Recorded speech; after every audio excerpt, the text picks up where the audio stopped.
for us, and we really are excited that you're all here. We want to introduce you to the best doctor in the world. The one inside you. It's not me. But you carry the most incredible doctor that has an incredible capacity to make its own pharmacy, to create and heal and repair you in so many extraordinary ways. And so what I want to do is I want to give you sort of a visual of how our body works. Think of a symphony. Okay? So in a symphony, you have all kinds of different instruments. You have your percussion, and you have your brass, and your woodwinds, and all of that, and they're all doing their own thing. And they kind of need to work together, but they're all under the direct control of what? The conductor. Right? They need that conductor. And so what's incredible is if we can get our conductor in our bodies to work better, to communicate better, we can see extraordinary changes. And what's wild is, in research, they're telling us our bodies are either moving towards more health or less health all the time. It's never neutral. It's always in one direction or the other. And we're going to delve into that a little bit today to give you some practical tools so that you can make sure that you're moving in the right direction. Is that cool? Yeah. So we got this amazing doctor, this conductor. But where is the conductor? Where is the conductor of your body? You've got all these organs and systems and glands and tissues and so forth, but they're all under the direct control of one part. What's the one part? Right here, your brain. Okay? And it's funny because you look at it, it looks like a lump of fat, right? And jello. I mean, it is, but it's actually the most complex structure in the entire universe. So your brain is constantly communicating to all the tissues and cells of your body. And it's part of what's called our central nervous system. And your nervous system, many times, is poorly understood. Like Jamie was talking about, the three parts of our brain. Isn't that cool? Like, wasn't that awesome? I just found that so practical. See, we look at our nervous system, and there's actually two parts to your nervous system. There is what's called, and sometimes it seems like a little bit of a complicated word. You can write it down if you want, but I want you to get the concept of it, because this is really powerful. So there's two parts of your nervous system. The first part is called your sympathetic nervous system. Okay? So the sympathetic nervous system is what's referred to commonly as your fight or flight. Okay? So your fight or flight is necessary. Can we all agree? There are times when you need to run away from that rabid dog. There are times when you need to get out of the way of a bus that's coming right at you. So we need that for survival. It's essential. That's a built-in part of our nervous system that we need to function all the time. I need it available to us. The other part of our nervous system is referred to as the parasympathetic nervous system. And that's the one that heals and repairs you. Okay? So we need that to rest and digest. That's another term that's often used to describe the parasympathetic nervous system. Do you remember when Jamie was talking about that vagus nerve? The vagus nerve is often referred to as the wandering nerve because it controls all the automatic functions in your body.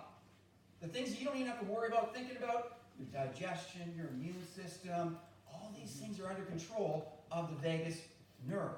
And it's part of the parasympathetic nervous system. So our bodies should be functioning 90% of the time or more in the parasympathetic heal and repair, rest and digest mode. Only less than 10% should be sympathetic. So now, guess what mode you're in when you're tossing and turning at night? Sympathetic. Guess what mode you're in when you're having a scrap with your spouse? Nobody in this room would do that. Like, your family causes stress sometimes, and you're zapping to that sympathetic nervous system. You're not healing anything right now, right? So when you're in that sympathetic mode, your heart's racing, you're sweating, you're breathing heavy, and all this stuff is happening in your body, but nothing's happening as far as healing you and repairing you, okay? And so what's really important is we need to have strategies to bring us into that parasympathetic nervous system and away from this stuff. Is that cool? So I want to give you 3 things that cause your body to break down. And I want everybody in this room to write this in the journal. This is why we've got these journals for you, because we want you to write it down. We don't want this to be a jacuzzi experience. That was fun. Let's go home and have it, No, I want you to actually change, right? I want you to make amazing changes in your life. And so, this, as Dr. Jasper has shared, this is just the first among many workshops that we're going to be doing here. We want to empower families to live healthier, to live longer, and live more abundantly. Okay, so you need to understand there's three things that cause our bodies to break down and through our nervous system. And they all start with the letter T. So that makes it really easy to remember them. Okay? So the first one is toxins. Yeah, toxins. We heard a little bit about that, didn't we, right, tonight? So where do we get toxins in our bodies from? Where does it happen? Breathing. Yep, the food we eat. Is the food we eat today kind of similar to what our grandparents used to eat? Like not even remotely similar. Did our grandparents even know the term organic? That didn't exist, right? They ate everything organic. It was all from the land. They ate the way nature provided. But now what we have is all kinds of industries that find ways to make chemicals taste good. And so to most kids today, there's no difference between an apple and an apple-flavored lollipop, is there? It's the same thing. But it's not. One's bringing us where? To more health, and the other's bringing us to more sickness. And so there's a constant barrage of toxins that can get into our bodies. Of course, medications may be a source of that, and poor water or poor drinking or whatever, poor choices. Okay? And we don't mean this as a judgment to anybody. That's not the intent here today. But I want you to think about it. What are we putting into our bodies? Is it creating more health? Is it breaking us down? We want to be always moving into the best direction possible. Okay? Not perfect, not without flaws.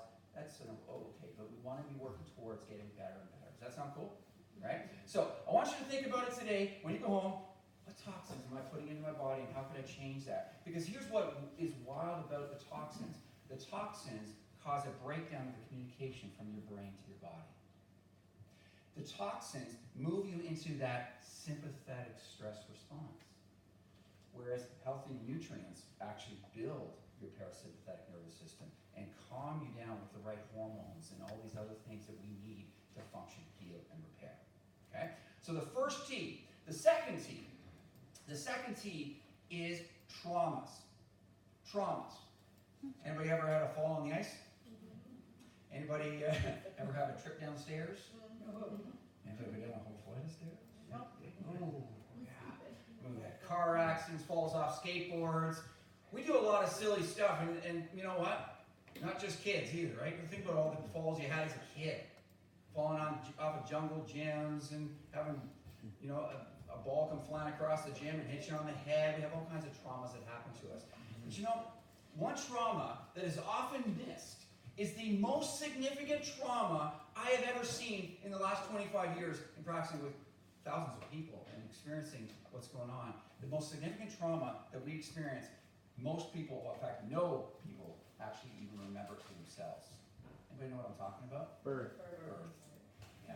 The birth process can be one of the most traumatic experiences that humans go through. Because unfortunately, research out of Europe has been telling us that 80% of the births that we do in the North American style actually involve pulling and twisting of the baby.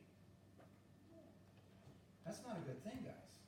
Because what's happening is our brain is trying to communicate to every organ and tissue and cell of our body, and how's it doing that?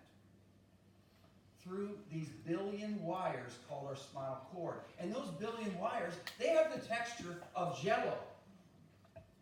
They have the texture of Jell-O. And right at the top, right here, is the nerve called the vagus nerve. It controls what side of the nervous system? The rest and digest, the parasympathetic, the healing side of our bodies. And so here's what happens. We take this little 6-pound, beautiful, perfect thing, and we say, hey, come on out of the world faster. Yeah! And twist. And then we're wondering why these kids keep getting sick all the time. The brainstem controls the automatic functions of our body, our breathing, our digestion, our immune system. Are those important? Yeah, absolutely. And so what happens is very often these little babies come into the world and they don't stop crying. We have a term for that, don't we? Colic. Colic. Anybody ever experienced a baby with colic? Yeah. It's a pretty stressful thing for parents, not to mention the baby. Now, over the years, we've been very fortunate to be able to check hundreds and hundreds of babies with colic. And what I've discovered is there's a pattern. There's a pattern that happens in these little cutie pies. These little cutie pies have the same pattern in their neck as an adult with migraines. The very first bone in their neck has tilted to one side or the other. Where did it come from? From birth. From birth. They got pressure on their brain stem, and they got screeching pain across one side of their head. And so now imagine, has anybody in this room ever had a migraine? No, we got quite a few. Okay. So now, imagine you're a two-month-old baby. You're a 3-month-old baby. What are you going to do? You're going to cry. Yeah, you're going to scream. And you're going to say some pretty nasty words, right? And that's screaming. And so, would you be consoled by breast milk? How about a bottle? No. Hey, would you be consoled by somebody rocking you? Stop that! So here's the wild thing that we discovered. When we take that little beautiful baby and we take that first bone and we gently put it back into its proper position and alignment, allow the brain to communicate through the brainstem and spinal cord properly, their body moves into what side? Parasympathetic. They often fall asleep pretty quickly after their adjustment. And they call it so. Who healed them? The baby. Right? So where's the best doctor? Inside. Inside that beautiful little being has all the power to create the pharmacy it needs. Has everything it needs. Right? All we need to do is remove that interference from that little beautiful baby. And that baby responds and heals the way it was designed to. Sadly, for a lot of us kids growing up, we didn't get that change. And then all of a sudden we get ear infections, throat infections, and respiratory problems, and all kinds of breakdown in our bodies, and we think that's normal. And we say, oh, it's genetic. And we look for excuses for why that's happening. And we forget, you've got the best doctor already in you. Okay? So, traumas are a significant thing for our nervous system, but you know, it's amazing. It goes beyond just even that, the birth process and all the falls and traumas that we go through. There's another significant trauma that we see a lot in our world today, and that's poor posture habits. Posture plays a key role in how well our brain is able to communicate to our bodies. One of the most dangerous postures that we do to ourselves is we look down for hours a day. We look down at technology, we look down at our cell phones, maybe we spend a lot of time hitting. But when we get in this posture where our head is forward, we're crushing on the brain stem, and what part of the nervous system now is getting engaged? The sympathetic, the fight or flight, the stress response. And we may not feel it. We may go a long time and have no awareness of it. But our body is starting to create stress hormones all through that process, and our body's starting to break down. The third T. The third T is one of the hardest ones to identify and deal with. And I want you guys to think really hard about what this third T is. I just gave you a hint, by the way. I want you to think really hard. Your thoughts. Your thoughts. Your thoughts become your reality, right? So what you're thinking about, you're bringing about. So when you think about your health, are you thinking, I got a great doctor inside of me. My body's healing and repairing. I'm repairing 20,000 cells every second. Because that's what you're doing, right? You're repairing 20,000 cells a second. Think about that and celebrate that. But here's the problem. Most Canadians, they talk in a different way, don't they? They bring out all kinds of toxic thoughts, and their body starts to break down as a result. Because our body responds to our negative thinking or our positive thinking. So what are you embracing? What are you absorbing? Are you believing you got a great doctor inside you? Then you're moving into the parasympathetic. Your body's resting and digesting continually. But if you're believing, you know what, my mom died of this, I'm probably going to die of that. That's sympathetic. You need to cancel that and move back into the parasympathetic. You guys get that? inside of you is an amazing doctor, and we love to empower families to live healthier, to enjoy more abundance in their lives. Those of you who are guests here, we're going to do a posture check before you go, and just give you some information about what we're seeing. And I just want to see more people having fun and enjoying more life. That sound cool? Woohoo! Thanks, everybody.